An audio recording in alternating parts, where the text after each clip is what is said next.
Hello, hi, welcome once again to M5's English language learning program, Let's Speak English. I'm Gav Duncan and I'm here on your TV screen to help you learn English. Now, are you sitting comfortably? Yes? Good. And are you ready for today's lesson? Yes? Good. Okay, well let's learn English together. Well, hello again. We're back in the studio, engines ready. So let's jump straight in to today's lesson. Okay now, do you remember what we learned yesterday? You don't? My God, how is that possible? You're right, it's not possible. You can't have forgotten yesterday's lesson that quickly. Okay, well, just to make sure, let's have a quick practice session with something we looked at yesterday. What, which, and who. Now, let's practice using what, which, and who. In the following questions, we have to decide which question word to use.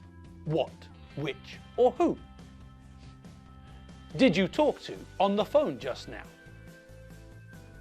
Way should we turn at the traffic lights? Left or right? Day is your birthday on this year? Is more expensive, a Rolex or a Tag Heuer? Kind of dog have you got? I've got 4 dogs. Dog is your favorite? Okay, so let's look at the answers together. The first one is who. Who did you talk to on the phone just now? What about number 2? Well, there's a choice, isn't there? So the second answer is which. Which way should we turn at the traffic lights? Left or right? And number 3. What about number 3? Well, number 3 is what. What day is your birthday on this year? Okay, good. What about number 4? Well, again, in number 4, there's a choice. So the answer is which. Which is more expensive, a Rolex or a Tag Heuer? And the last one? Well, number 5 has got 2 parts. The first part is what. What kind of dog have you got? But when we hear the answer, I've got 4 dogs, then the second part means that we have to use which. Which dog is your favorite?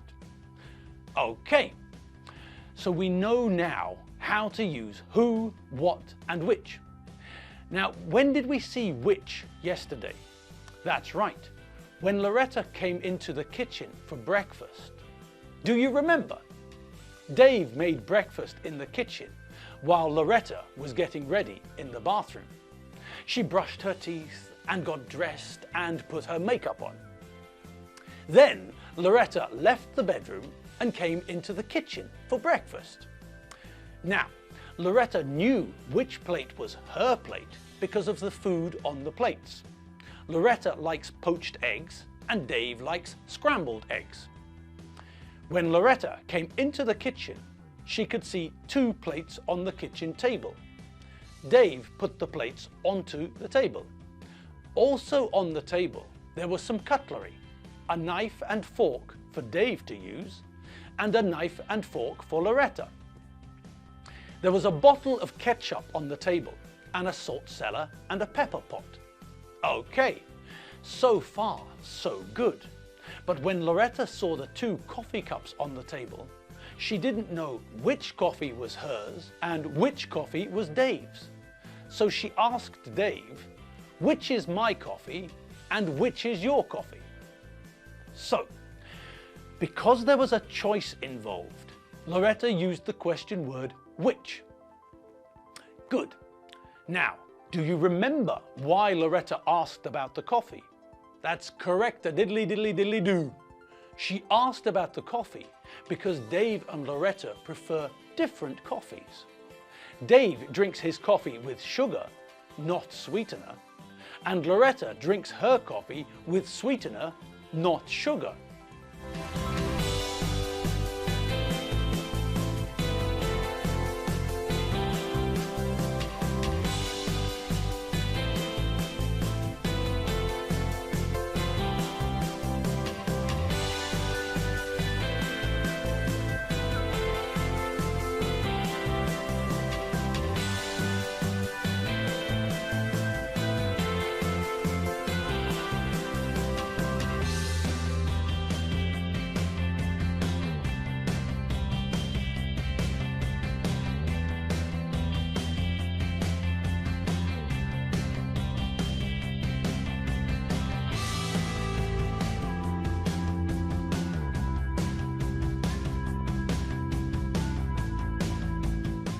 Now, I said something when Loretta came into the kitchen.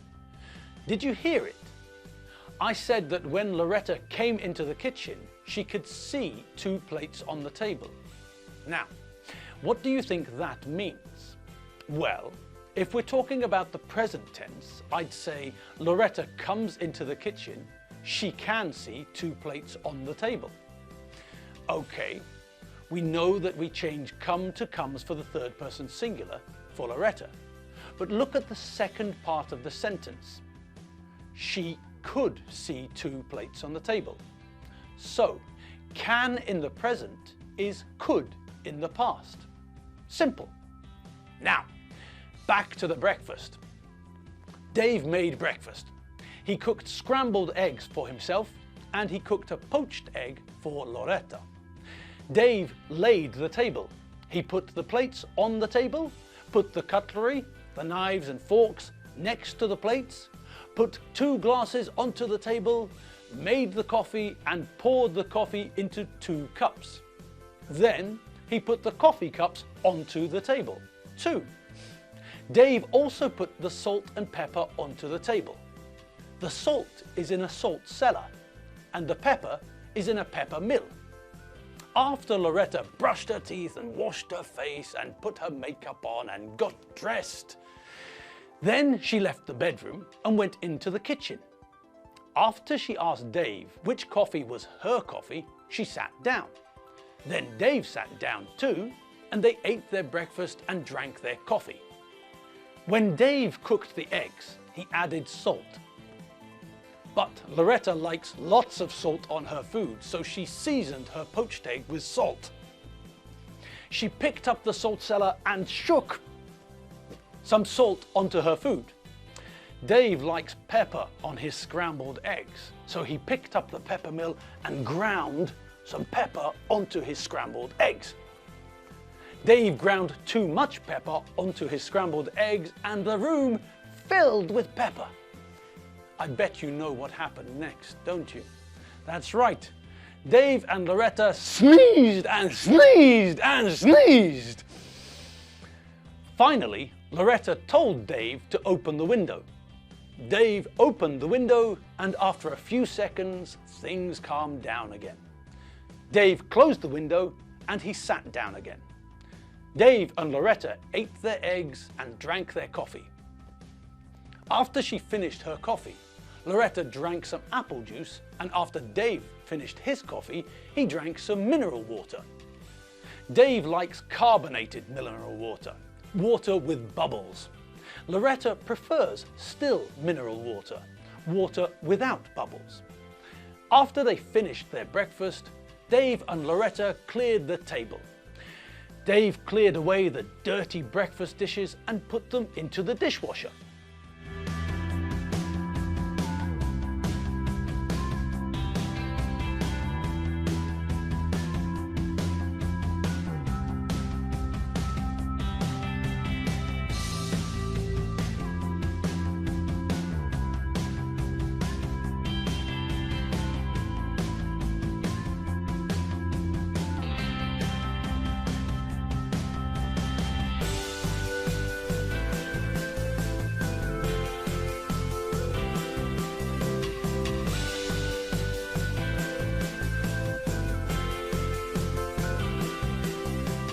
So, Dave put the dirty dishes into the dishwasher.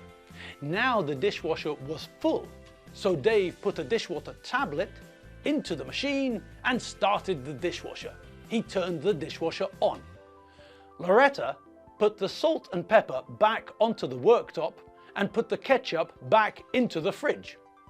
After that, Loretta took a damp cloth and wiped the table.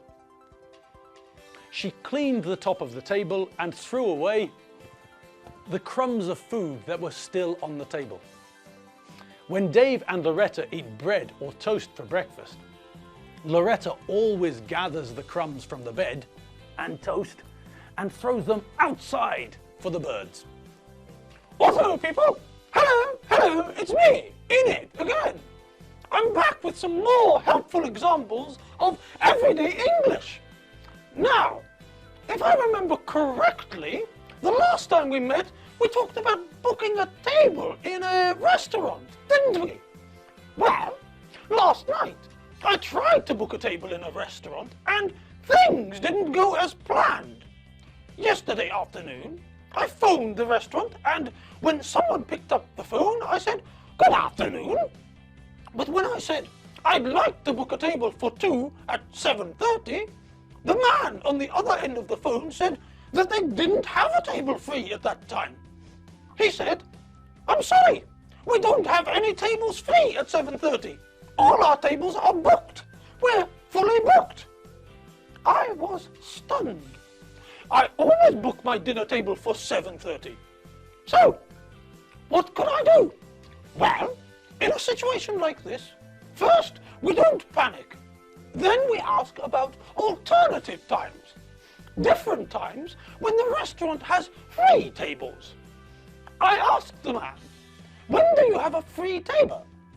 And he replied, "Well, we've got a table for 2 at 8 o'clock and another one at 8:15. Would you like me to book a table for you then?" Did you notice that? The man I spoke to was nice and polite. He asked me, "Would you like?"